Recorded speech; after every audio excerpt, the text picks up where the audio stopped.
Hello నాన్న, అందరూ ఎలా ఉన్నారమ్మా? బాగున్నారా? ఇది ఇప్పుడు నేను పొనగంటి కూర కందిపప్పు కర్రీ చేశాను. ఇది ఏ విధంగా చేయాలనేది ప్రాసెస్ మనం చూద్దాం రండి. ఇదిగో నాన్న, కరివేపాకు, తర్వాత పోపులు, ఎండుమిర్చి అనమాట, 4 పచ్చిమిర్చి, ఒక టమాటా, తర్వాత ఏమో కొద్దిగా పొనగంటి కూర. అంటే ఈ పొనగంటి కూర మా గోళంలో వేసాను, మా ఇంట్లో ఉంది ఇది, నేను బయట కొనలా. తర్వాత కందిపప్పు, కొద్ది చింతపండు అండి, చింతపండు పులుపు వేయాలి, అందులో పులుపు వేస్తేనే బాగుంటుంది. తర్వాత ఏమో కందిపప్పు 1 కప్పు, చింతపండు, తర్వాత ఉప్పు. ఇప్పుడు ఇది ఏ విధంగా వండాలనేది నేను చెప్తాను రండి, చూద్దరు. కానీ ఎందుకంటే మనం కుక్కర్ వేసాం కదా, కుక్కర్లో అయితే పప్పు బాగా ఉడుకుతుంది. పోపు వేసాను, ఆయిల్ వేసాను, పోపు వేసాను. ఆయిల్ కొద్దిగా వేడెక్కగా పోపు వేద్దాము. వేసాను కదా, చూడండి. తర్వాత టమాటాలు, ఇవన్నీ కొంచెం వేగనిద్దాము.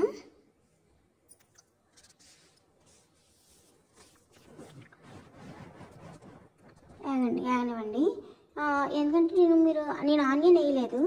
ఆనియన్ వేయలేదంటే అక్క ఎందుకక్క ఆనియన్ మీరు వేయలేదు అని మీరు అడగండి. ఎందుకంటే నేను వేయలేదు,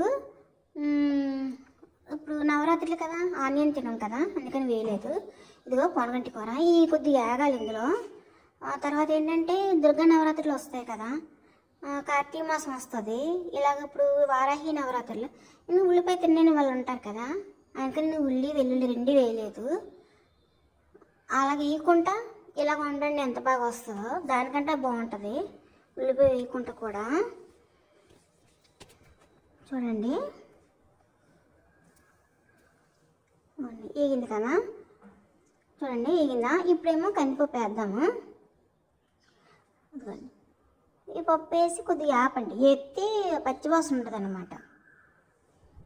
పూర్వం అయితే ఇంట్లో కందులు వేపేసి పప్పు తయారు చేసుకునేవాళ్ళు, అప్పుడు పప్పు తయారు చేసేవారు. ఇప్పుడు కొట్టు మీదవి కదా, అన్నీ పచ్చి పచ్చిగా వస్తాయి, అది మనం కొంచెం వేపుకుంటే బాగుంటుంది.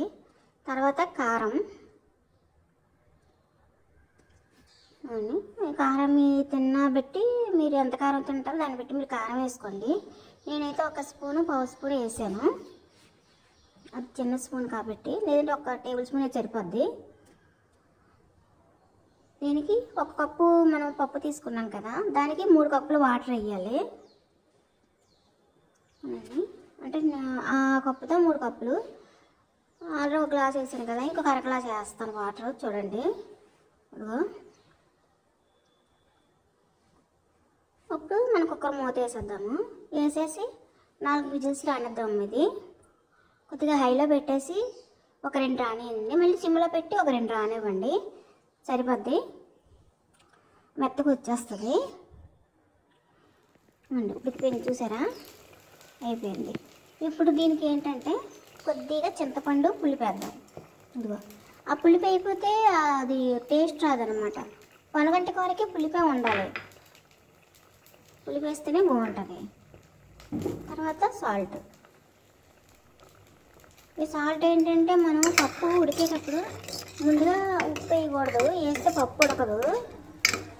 మరి అదేంటో తెలియదు, రెంట్లకి పప్పు ఉప్పు అంటారు కదా, అలా మరి పప్పు ఉడకదు అనమాట ఉప్పు వేస్తే. ఇప్పుడు దీనికి తిరగమూత వేద్దాము. తిరగమూత అంటే ఇదేనండి, కొద్దిగా ఆయిల్ పెట్టేసి పోపులు అనమాట. ఇందాక నేను ఎండుమిరపకాయలు తీసుకున్నాను కదా, 1 ఎండుమిరపకాయ ఫస్ట్ పోపు వేసాను, సెకండ్ పోపుకి 2 ఎండుమిరపకాయ అనమాట. అవే పోపులు అందులో కొంచెం వేసాను ఇందాక, ఇప్పుడు కొంచెం అనమాట. అది ఎందుకండి నేను వెల్లుల్లి కూడా వేయలేదు. ఈ పోపు వేసుకున్నా ఇందులో కొద్దిగా ఇంగు వేసుకోండి.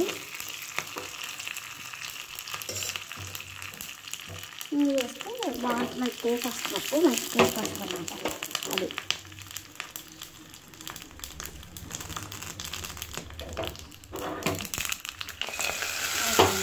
ఇప్పుడు మూత వేసేస్తే ఆవిరి పైకి వెళ్ళిపోదు అనమాట.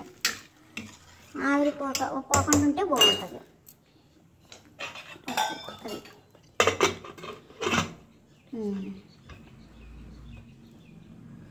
మనం ఇప్పుడు సరిగ్గా కూడా తీసుకుందాం. వేరే గిన్నెలో తీసేసుకుంటున్నాం కదా పప్పు అండి. ఇది ఎలా ఉందో నేను తిని చెప్తాను మీకు. రైస్ మా ఛానల్లో ఎవరైనా మీరు ఫస్ట్ టైం చూసినట్లయితే సబ్స్క్రైబ్ చేసుకోండి ప్లీజ్ అని మీరు ఒక లైక్ చేయండి. మీరు లైక్ చేయడం వల్ల మాకు మోటివేషన్ అవుతుంది కదా, అది వేరే వాళ్ళకి వెళ్తుంది కదా. తర్వాత మీరు బెల్ ఉంది కదా, బెల్ మీద కూడా నొక్కండి. నేను ఏ వీడియో పెట్టినా మీకు వెంటనే వస్తుంది నోటిఫికేషన్. ఇవన్నీ పప్పు చూసారా ఎలాగొచ్చిందో, కలర్ కూడా ఎంత బాగుందో చూసారా. ఆనియన్ వేయలేదు అయినా సరే చూడండి ఎంత బాగుందో. చూడండి నేను ఒకసారి తింటాను, అది చూస్తుంటే మనసు ఆగలేదు.